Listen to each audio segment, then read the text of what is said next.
সবাইকে স্বাগত দীপ্ত সন্ধ্যার সংবাদের সাথে রয়েছে দোলা ডলরেস। শুরুতেই জানাবো সংবাদ শিরোনাম। ৩৫,০০০ কোটি টাকার পদ্মা ব্যারেজ প্রকল্প একনেকে অনুমোদন, বাজেটের পর কাজ শুরু। দেশে হাম সংক্রমণের সাথে নতুন উদ্বেগ, প্রাণঘাতী ডিপথেরিয়া, টিকা কার্যক্রম জোরদারের তাগিদ। 3 দিনের রাষ্ট্রীয় সফরে চীনে যুক্তরাষ্ট্রের প্রেসিডেন্ট ডোনাল্ড ট্রাম্প, আলোচনায় ইরান প্রসঙ্গ।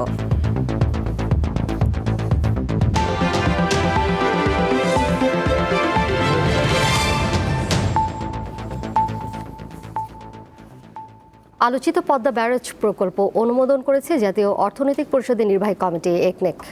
প্রকল্পের ব্যয় ধরা হয়েছে ৩৪,৪৯৭ কোটি টাকা। বুধবার সচিবালয়ে প্রধানমন্ত্রী তারেক রহমানের সভাপতিত্বে অনুষ্ঠিত একনেক সভায় এই অনুমোদন দেওয়া হয়। একনেকে পদ্মা ব্যারেজ সহ মোট 9টি প্রকল্প অনুমোদন দেওয়া হয়। এর মধ্যে নতুন প্রকল্প 3টি, সংশোধিত প্রকল্প 5টি ও মেয়াদ বৃদ্ধির অনুমোদন দেওয়া হয় 1টি প্রকল্পের। এসব প্রকল্পের ব্যয় ধরা হয়েছে ৩৬,৬৯৫ কোটি টাকা। এছাড়া পরিকল্পনামন্ত্রী অনুমোদিত 50 কোটি টাকার কম ব্যয় সম্বলিত 2টি প্রকল্প সম্পর্কে একনেক সভায় অবহিত করা হয়।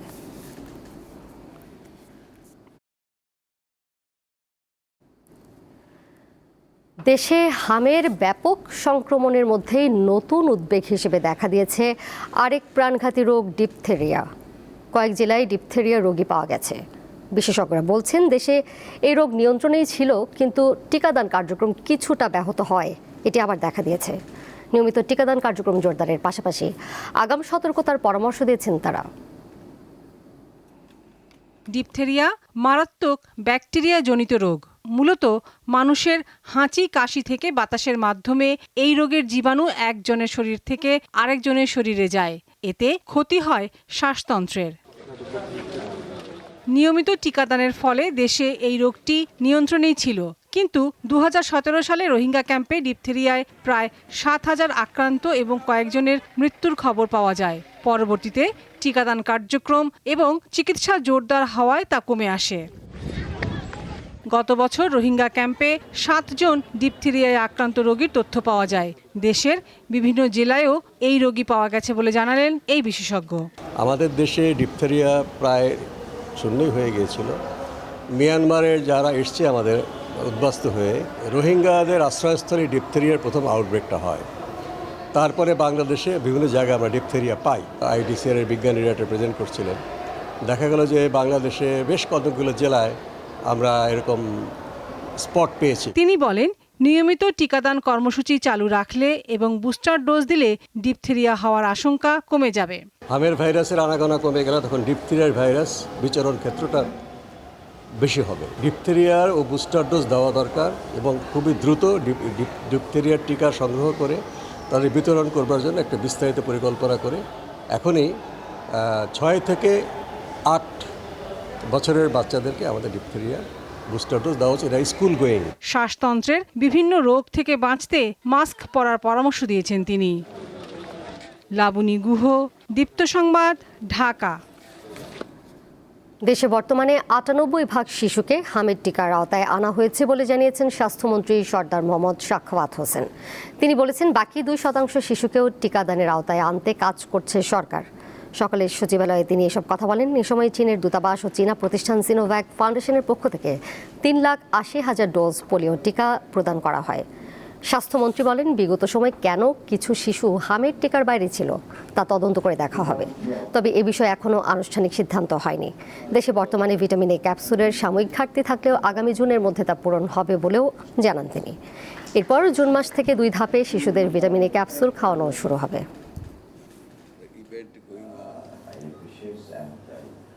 আমরা এখন ব্যস্ত to prevent, to face the problem, to give the treatment vaccine to the people. আমি personally am not thinking about the previous activities who did the wrong. সেটা খোঁজার আগে আমার মানুষকে, আমার বাচ্চাদেরকে, আমার মায়ের বুকটা ভরা রাখতে হবে, ওইটা আমি চেষ্টা করতেছি। তদন্ত করবো না কথাটা আমি বলি নাই। Let us face first the ক্রাইসিসটা শেষ করি, এরপর এটা তো কেন্দ্রীয় সিদ্ধান্ত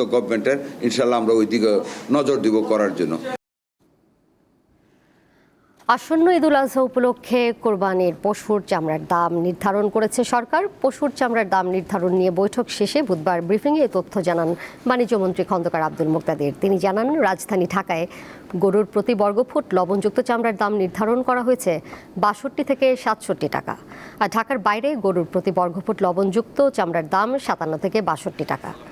গত বছরের তুলনায় এবার ঢাকা ও ঢাকার বাইরে গরুর চামড়ার দাম প্রতি বর্গফুটে ২ টাকা বেড়েছে। এছাড়া খাসির চামড়া প্রতি বর্গফুট ২৫ থেকে ৩০ টাকা এবং বকরির চামড়া ২২ থেকে ২৫ টাকা নির্ধারণ করা হয়েছে।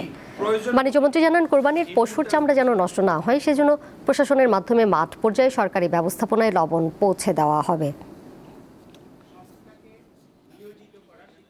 এই কুরবানির চামড়া যাতে ঠিকমতো সংরক্ষিত হয়, লবণ মাখানো হয়, সেটির স্থানীয় প্রশাসন তো তদারকি করবেনই। ঈদ এবং ঈদের পরবর্তী সময়ে স্থানীয় প্রশাসন অত্যন্ত সচেতন থাকবেন। এই মন্ত্রণালয়ের অনেকগুলি টিম সারা দেশে সক্রিয় থাকবে। নারায়ণগঞ্জের সোনারগাঁওয়ে জেরা মেঘনাঘাট বিদ্যুৎ কেন্দ্রের ক্যান্টিনে গ্যাস লিকেজ বিস্ফোরণে ১২ জন দগ্ধ হয়েছেন। বুধবার দুপুরে এই দুর্ঘটনা ঘটে। জানা গেছে, মেঘনাঘাটে অবস্থিত জেরা মেঘনাঘাট বিদ্যুৎ কেন্দ্রের কর্মচারীরা দুপুরে নিজস্ব ক্যান্টিনে খাবার খাওয়ার সময় হঠাৎ বিস্ফোরণের শব্দ পান। এ সময় ক্যান্টিনের ভেতরে থাকা ১২ জন দগ্ধ হন। পরে আহতদের দ্রুত উদ্ধার করে রাজধানীর জাতীয় বার্ন প্লাস্টিক সার্জারি ইনস্টিটিউটে নেওয়া হয়। চিকিৎসকরা জানান, আহতদের শরীরের ৩ থেকে ৮০% পর্যন্ত পড়ে গেছে। তবে পরীক্ষা নিরীক্ষার পর বিস্তারিত জানা যাবে।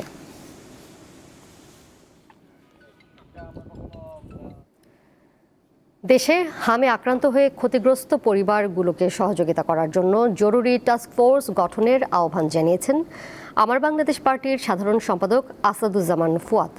দুপুরে রাজধানীর বিজয়নগরে দলের কেন্দ্রীয় কার্যালয়ে সংবাদ সম্মেলনে তিনি এই আহ্বান জানান। বলেন, প্রতিটি ছোট্ট সোনামণিদের মৃত্যুর দায় রাষ্ট্রকে নিতে হবে। এ দায় থেকে কেউ মুক্ত নয়। হাম নিয়ে বিভিন্ন মহল ও সামাজিক যোগাযোগ মাধ্যমে অন্তর্বর্তী সরকারকে নিয়ে বিভ্রান্তিকর তথ্য, অপপ্রচার ও উদ্দেশ্য প্রণোদিত বক্তব্য ছড়ানো হচ্ছে বলেও মন্তব্য করেন তিনি। এই সংকটের সময় কাউকে দোষারোপ না করে সমাধান বের করতে হবে বলে মনে করেন তিনি। সরকারের একটা সিরিয়াস ইনভেস্টিগেশন হওয়ার কথা দরকার, যেটা আপনি ব্লেম করার থেকে অন্তর্বর্তীকালীন সরকার এই ভুল করেছে, এই যে মিথ্যাচারগুলো ছড়ানো হচ্ছে, যে বয়ান তৈরি করা হচ্ছে, এই বয়ান থেকে বের করে এসে একটা সিরিয়াস ক্রিটিক্যাল ডাইসেক্টিং সিচুয়েশনে আসা দরকার। আসলে হোয়াট হ্যাপেন্ড, কি হয়েছে, কেন সাডেনলি আউটব্রেকটা হয়েছে। গণ অভ্যুত্থানে নারায়ণগঞ্জের সদর ও ফতুল্লায় শিশু রিয়া গোপ সহ 10 জনকে হত্যা মামলায় সাবেক সংসদ সদস্য শামীম ওসমান সহ পলাতক 12 জনের বিরুদ্ধে অভিযোগ গঠন করেছে আন্তর্জাতিক অপরাধ ট্রাইব্যুনাল। এর মধ্য দিয়ে মামলার বিচার কার্যক্রম শুরু হলো। ট্রাইব্যুনালের একের চেয়ারম্যানের নেতৃত্বে গঠিত 3 সদস্যের বিচারিক প্যানেল বুধবার অভিযোগ গঠনের আদেশ দেয়। একই সঙ্গে পলাতক সব আসামির বিরুদ্ধে গ্রেপ্তারি পরোয়ানা জারি করা হয়। মামলায় রাষ্ট্রপক্ষের সূচনা বক্তব্য উপস্থাপনের জন্য আগামী 10 জুন দিন ধার্য করেছে ট্রাইব্যুনাল। 2024 সালের 19 ও 21 জুলাই এবং 5 আগস্ট নারায়ণগঞ্জের ফতুল্লা ও সাইনবোর্ড এলাকায় পৃথক ঘটনায় 10 জন নিহত হয়। এই ঘটনায় মানবতা বিরোধী অপরাধের 3টি অভিযোগ আনা হয়েছে আসামিদের বিরুদ্ধে।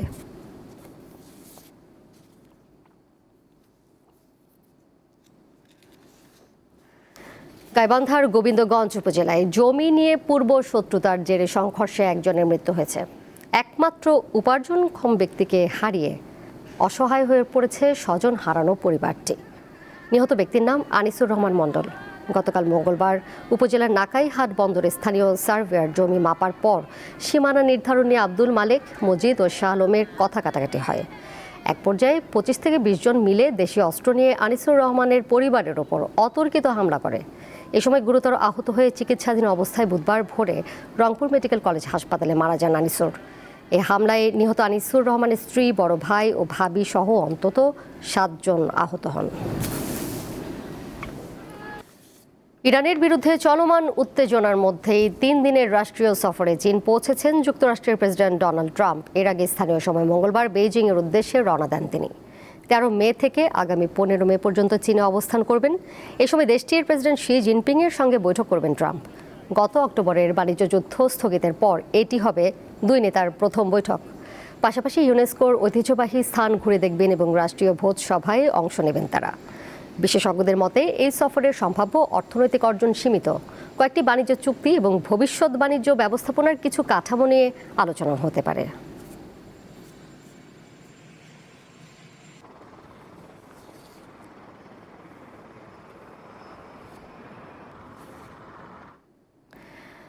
আগে থেকেই মূল্যস্ফীতিতে ভুগতে থাকা যুদ্ধ বিধ্বস্ত দেশ ইরান বিকল্প পদ্ধতিতে অর্থনীতি চাঙা করার চেষ্টা করছে। ভেঙে পড়া অর্থনীতি সুরক্ষিত রাখতে এবং আন্তর্জাতিক নিষেধাজ্ঞা এড়াতে ক্রিপ্টোকারেন্সিকে ঢাল হিসেবে ব্যবহার করছে তেহরান। ক্রিপ্টোকারেন্সিকে টিকে থাকার জন্য অর্থনৈতিক হাতিয়ার হিসেবে ব্যবহার করছে দেশটি। এ বিষয়ে দেখে নেব সহকর্মী ইশরাত সুমার বিশ্লেষণ। ইরান ও যুক্তরাষ্ট্রের মধ্যকার চলমান সংঘাত এখন কেবল সীমান্ত বা আকাশ সীমায় সীমাবদ্ধ নেই, বরং তা ছড়িয়ে পড়েছে ডিজিটাল মুদ্রা বা ক্রিপ্টোকারেন্সির গুপ্ত জগতেও। এ যুদ্ধ চলাকালে পর্দার আড়ালে ঘটে গেছে এক ডিজিটাল বিপ্লব। অর্থনীতি সুরক্ষিত রাখতে এবং আন্তর্জাতিক নিষেধাজ্ঞা এড়াতে ক্রিপ্টোকারেন্সিকে ঢাল হিসেবে ব্যবহার করছে তেহরান। নিউ ইয়র্ক ভিত্তিক মার্কিন সংবাদ সংস্থা ব্লুমবার্গ বলছে, চলমান ইরান সংঘাতেও দেশের সাধারণ মানুষ ও শাসক গোষ্ঠী উভয়ের জন্যই ক্রিপ্টোকারেন্সি জীবনকাঠিতে পরিণত হয়েছে। ক্রিপ্টোকারেন্সি কিভাবে ইরানের জীবনকাঠিতে পরিণত হলো তা জানার আগে চলুন জেনে নেই এই ক্রিপ্টোকারেন্সি আসলে কি। ক্রিপ্টোকারেন্সি হলো এক ধরনের ডিজিটাল বা ভার্চুয়াল মুদ্রা, যা লেনদেনের নিরাপত্তা নিশ্চিত করতে ব্লকচেইন প্রযুক্তি ব্যবহার করে। এটি প্রথাগত ব্যাংকিং ব্যবস্থার মতো কোনো কেন্দ্রীয় কর্তৃপক্ষ বা সরকার দ্বারা নিয়ন্ত্রিত হয় না। ক্রিপ্টোকারেন্সি সম্পূর্ণ ডিজিটাল এবং এর বাস্তব কোনো রূপ নেই। এর প্রতিটি লেনদেন অনলাইন ভিত্তিক এবং একটি ব্লকের মতো করে রেকর্ড হয় এবং সার্বজনীনভাবে সংরক্ষিত হয়। বিটকয়েন, ইথেরিয়াম, রিপল, সোলানা এবং ডজকয়েন হলো বিশ্বের সবচেয়ে পরিচিত ক্রিপ্টোকারেন্সিগুলোর মধ্যে কিছু। এখন প্রশ্ন উঠেছে, ইরান কিভাবে ক্রিপ্টোকারেন্সি ব্যবহার করে লেনদেন করে? প্রচলিত ব্যাংকিং ব্যবস্থার চেয়ে ক্রিপ্টোকারেন্সিতে লেনদেন করা সহজ এবং এটি শনাক্ত করাও বেশ কঠিন। ইরান সরকার ও কেন্দ্রীয় ব্যাংক ক্রিপ্টো মাইনিংয়ের মাধ্যমে উৎপন্ন বিটকয়েন ব্যবহার করে বিভিন্ন দেশের সাথে, বিশেষ করে যেসব দেশ মার্কিন নিষেধাজ্ঞার মুখোমুখি, তাদের সাথে আন্তর্জাতিক লেনদেন সম্পন্ন করে। ইরানের সাধারণ নাগরিকরা স্থানীয় মুদ্রা রিয়ালের পতন এবং মুদ্রাস্ফীতির হাত থেকে বাঁচতে বিটকয়েন বা ইউএসডিটির মতো স্টেবল কয়েনে বিনিয়োগ করছেন। আর নোবিটেক্সের মতো দেশীয় এক্সচেঞ্জগুলো সাধারণ মানুষের সঞ্চয় বাঁচাতে এবং মুদ্রাস্ফীতি থেকে বাঁচাতে ক্রিপ্টো লেনদেনে সহায়তা করছে।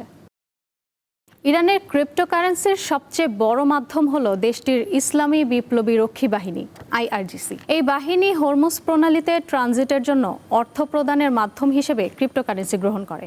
ক্রিপ্টো লেনদেন পর্যবেক্ষণকারী সংস্থা চেইনালাইসিসের তথ্য মতে 28 ফেব্রুয়ারি থেকে 2 মার্চের মধ্যে ইরানের বিভিন্ন মুদ্রা বিনিময় প্ল্যাটফর্মে প্রায় $1 কোটি মূল্যমানের ক্রিপ্টোকারেন্সির লেনদেন হয়েছে।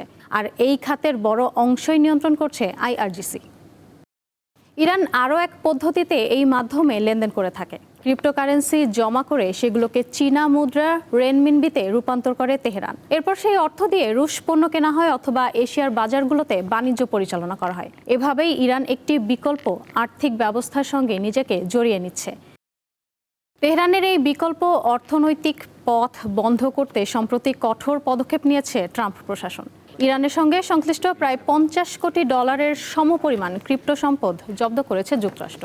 ডিজিটাল মুদ্রার গোপন ও জটিল জগতে মার্কিন নিষেধাজ্ঞা এড়াতে সতর্ক ইরান এবং সেই নিষেধাজ্ঞা কার্যকর করতে মরিয়া যুক্তরাষ্ট্র।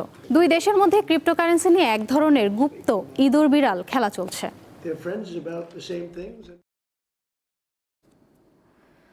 ফের ভূমিকম্পে কাঁপল ইরান। স্থানীয় সময় মঙ্গলবার রাতে তেহরানের পূর্বাঞ্চলের পারদেশ শহরের কাছে 4.6 মাত্রার এই ভূমিকম্প অনুভূত হয়।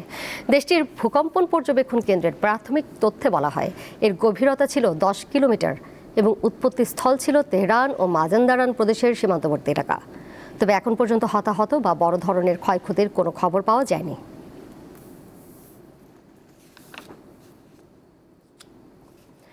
বাংলাদেশ ক্রিকেট বোর্ড বিসিবির আসন্ন পরিচালনা পর্ষদ নির্বাচনের জন্য 3 সদস্যের নির্বাচন কমিশন গঠন করা হয়েছে।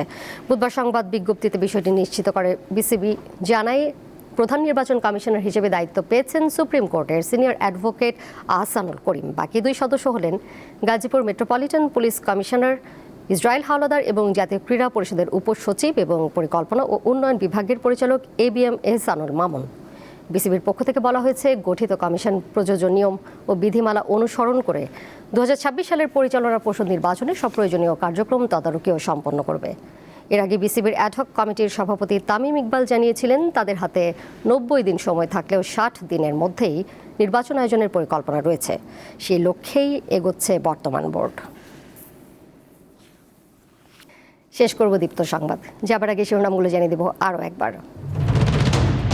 35,000 কোটি টাকার পদ্মা ব্যারেজ প্রকল্প একনেকে অনুমোদন, বাজেটের পর কাজ শুরু।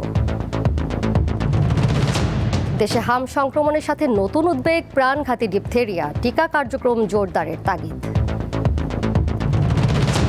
3 দিনের রাষ্ট্রীয় সফরে চীনে যুক্তরাষ্ট্রের প্রেসিডেন্ট ডোনাল্ড ট্রাম্প, আলোচনায় ইরান প্রসঙ্গ।